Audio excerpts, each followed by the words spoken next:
और आइए अब खबरों का सिलसिला आगे बढ़ाते हैं, बात करते हैं युद्ध की, क्योंकि ईरान इजराइल युद्ध ऐसा लग नहीं रहा है कि खत्म होने की कगार पर है, बल्कि एक नई चिंगारी लगती हुई दिख रही है। ईरान की 3 न्यूक्लियर साइट्स पर हमला करने वाले अमेरिका के B-2 बॉम्बर्स के कॉकपिट से एक रिपोर्ट सामने आई है। अब आपको बता दें कि ऐसी रिपोर्ट जिसने ये बताया है कि अमेरिका के व्हाइट मैन एयरफोर्स बेस से 11,500 किलोमीटर दूर ईरान के फोर्डो न्यूक्लियर साइट पर बंकर बस्टर बम GBU-57 बमों से बमबारी कैसे की गई। B-2 बॉम्बर के 14 पायलट्स ने दुनिया के सबसे खतरनाक ऑपरेशन या कहीं मिशन की तैयारी कैसे की, इस ऑपरेशन के पूरे 37 घंटे के दौरान क्या क्या हुआ और अमेरिका के ऑपरेशन मिडनाइट हैमर से ईरान के एटमी ठिकानों को वास्तव में नुकसान कितना हुआ है, एक रिपोर्ट पर नजर डालते हैं।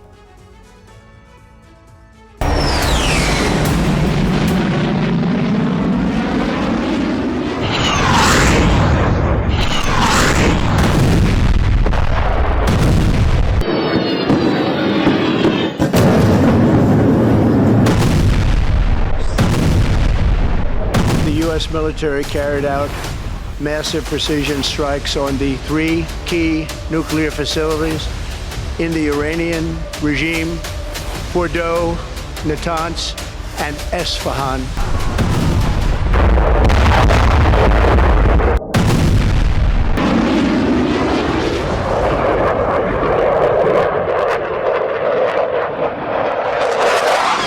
This horribly destructive enterprise. Our objective was the destruction of Iran's nuclear enrichment capacity and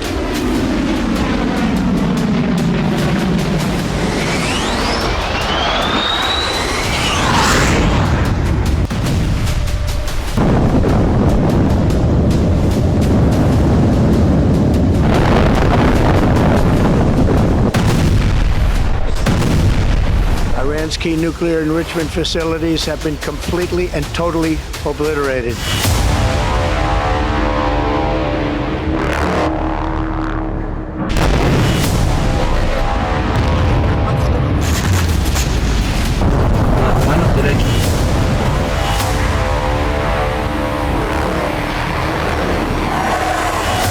There's no military in the world that could have done what we did tonight, not even close.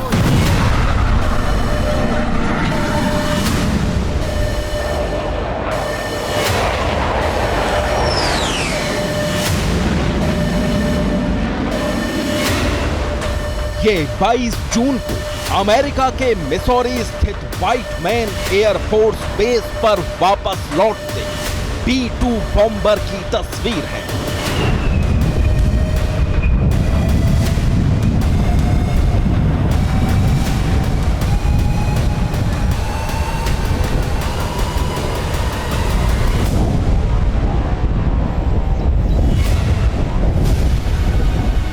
ये उन 7 B-2 spirit bombers में से एक है जिसने Iran के Fordow और Natanz nuclear centre पर 13,600 किलो वजन वाले दुनिया के सबसे बड़े बंकर बस्टर बम GBU-57 दागे थे।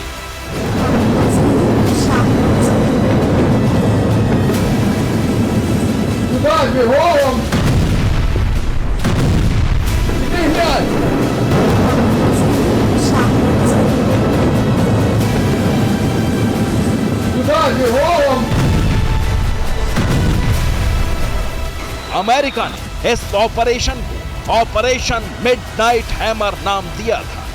फोर्दो, नतांज और इस्फहान में तबाही मचाने के बाद ट्रंप सबके सामने आए और कहा कि ये ऑपरेशन अमेरिका के अलावा दुनिया की कोई और ताकत नहीं कर सकती थी, क्योंकि ये ऑपरेशन सिर्फ B-2 बॉम्बर से ही हो सकता था।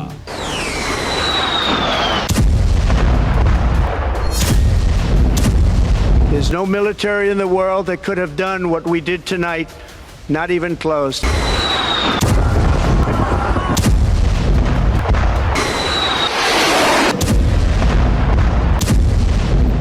इस पूरे ऑपरेशन में कुल 75 प्रिसीजन गाइडेड वेपन्स यानी सटीक हमला करने वाले हथियार इस्तेमाल किए गए।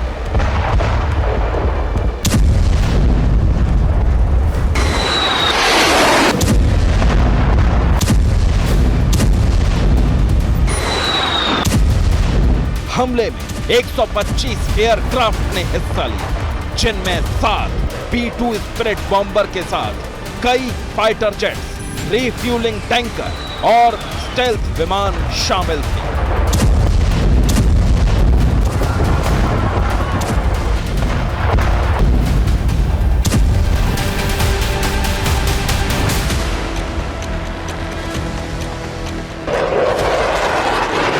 लेकिन ऑपरेशन मिडनाइट हैमर की रणनीति कैसे बनी? इस ऑपरेशन से ईरानी एटमी कार्यक्रम को कितना नुकसान हुआ?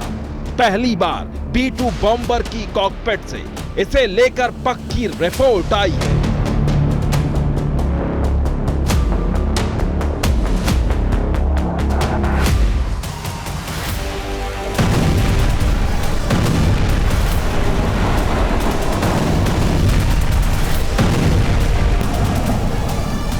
ऑपरेशन मिडनाइट हैमर के लिए B-2 स्पिरिट बॉम्बर ने 37 घंटे तक उड़ान भरी।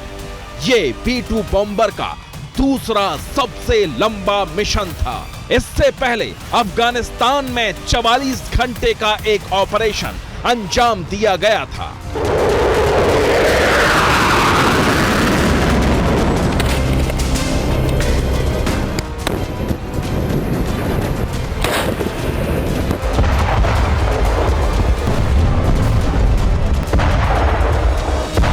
इस ऑपरेशन के पूरे 37 घंटे के दौरान B-2 स्पिरिट बॉम्बर में क्या हुआ, इसके एक पायलट की जुबानी पूरी कहानी सामने आई है। ये B-2 बॉम्बर के कॉकपिट से ईरान के एटमी ठिकानों पर मिडनाइट हैमर स्ट्राइक की एक्सक्लूसिव रिपोर्ट है।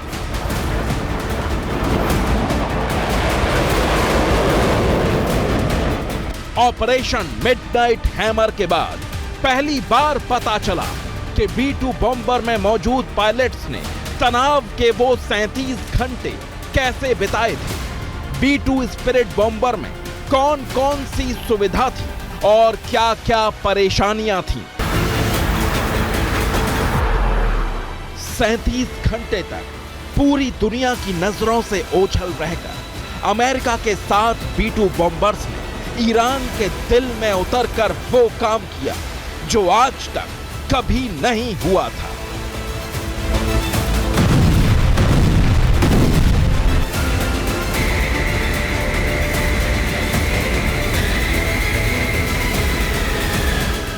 ईरान के 3 सबसे बड़े और सबसे सुरक्षित परमाणु ठिकाने फोर्दो, नतांज और इस्फहान पर बरसे ऐसे बम जो पहाड़ों का सीना चीर दें।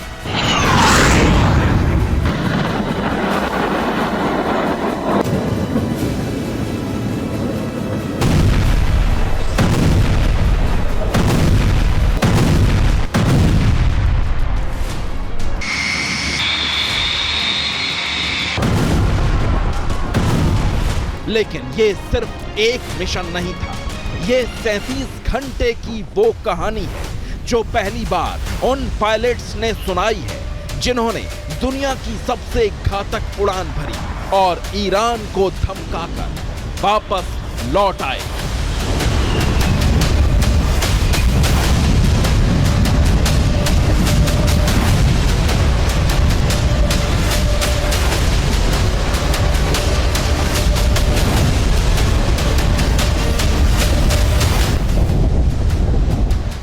इक्कीस जून की आधी रात अमेरिका के मिसौरी स्थित व्हाइटमैन एयरबेस से 7 B-2 स्टेल्थ बॉम्बर उड़े। इन्हें हर हाल में दुनिया की नजरों से बचकर करीब 11,500 किलोमीटर दूर ईरान के फोर्दो न्यूक्लियर ठिकाने तक पहुंचना था और फिर बेस पर वापस भी लौटना था।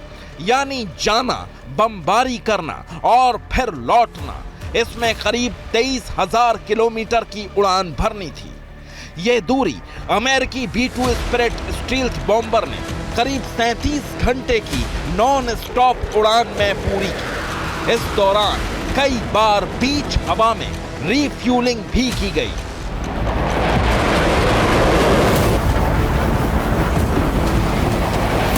ये फुल पेलोड कैपेसिटी के साथ B-2 स्टेल्थ बॉम्बर का दूसरा सबसे लंबा मिशन होने वाला था।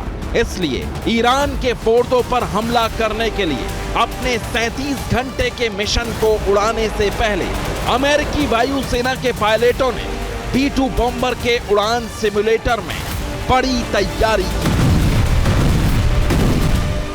इस मिशन से पहले पायलटों ने 24 घंटे तक सिमुलेटर में उड़ान भरी। उनका टारगेट फोर्दो जैसा ही बनाया गया था। स्लीप साइकिल बदला गया, शरीर को लंबी उड़ान के लिए तैयार किया गया और हर सेकंड की प्रैक्टिस की गई।